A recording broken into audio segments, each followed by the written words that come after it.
આજના દિવસ માટે બાઇબલમાંથી વચન, ગલાતીનો પત્ર અધ્યાય 2 વચન 20. હું ખ્રિસ્તની સાથે વધ સ્તંભે જડાયો. ઈસુ ખ્રિસ્ત સાથે એક થવા માટે વ્યક્તિએ ફક્ત પાપ છોડવાને માટે તૈયાર થવાની જરૂરત છે. એટલું જ નહીં, પરંતુ બધી જ બાબતોને જોવા માટેના પોતાના સમગ્ર દ્રષ્ટિકોણને સમર્પિત કરવાની જરૂરત છે. પરમેશ્વરના આત્મા દ્વારા નવો જન્મ પામવાનો અર્થ એ થાય કે આપણે કોઈ બાબતને પકડી શકીએ તે પહેલાં આપણે કોઈક બાબતોને છોડી દેવાની જરૂરત પણ હોય છે. સૌથી પ્રથમ બાબત જેનું આપણે સમર્પણ કરવાનું છે તે તો આપણો સમગ્ર ઢોંગ અને ઠગાઈ છે.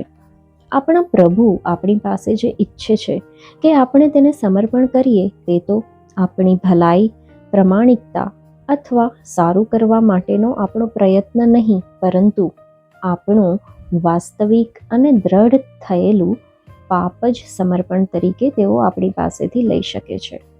અને આપણા પાપના બદલામાં તેઓ જે આપે છે તે તો સાચું, સ્થિર અને દ્રઢ ન્યાયપણું. પરંતુ આપણે કંઈ છીએ એવા ઢોંગના દેખાડાને સમર્પિત કરી દેવો પડશે, અને પરમેશ્વર આપણી સામે ધ્યાન આપશે તેવા તમામ દાવાઓનો ત્યાગ કરવો પડશે.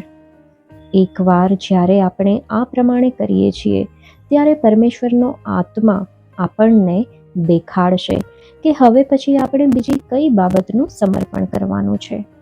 આ પ્રક્રિયાના દરેક તબક્કે આપણે આપણી જાત પરના આપણા અધિકારના હકને છોડવો પડશે. શું આપણે આપણી તમામ ચીજો પર, આપણી અભિલાષાઓ પર અને આપણા જીવનની બાકીની તમામ બાબતો પરના આપણા અધિકારને સમર્પિત કરવા તૈયાર છીએ? શું આપણે ઈસુ ખ્રિસ્તના મરણમાં તેની સાથે એક થવાને તૈયાર છીએ?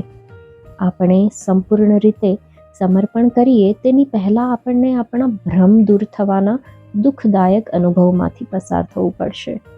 જ્યારે લોકો પોતાને ખરેખર એવા જ જુએ છે કે જેવા પ્રભુ તેમને જુએ છે, ત્યારે તેમને પોતાના દેહના ભયંકર પાપોને કારણે નહીં, પણ ઈસુ ખ્રિસ્તનો વિરોધ કરતા તેમના પોતાના હૃદયના ઘમંડના ભયંકર સ્વભાવને કારણે તેમને આઘાત લાગે છે. જ્યારે તેઓ પોતાને પ્રભુના પ્રકાશમાં જુએ છે ત્યારે તેમને શરમ, ઘૃણા, દોષી ઠહેરવાના નિરાશાજનક અનુભવનો ગંભીર અનુભવ થાય છે. જો તમે આ પ્રશ્નનો સામનો કરી રહ્યા છો કે તમારે સમર્પણ કરવું કે નહીં, તો તમારી પાસે જે છે તે અને તમે પોતે જે છો તે બધાને પરમેશ્વરને સમર્પિત કરતા સંકટમાંથી પસાર થવાનો નિર્ણય કરો, અને પછી પરમેશ્વર તમારી પાસે જે કંઈ કરાવવા માંગે છે તે માટે તે તમને તૈયાર કરશે.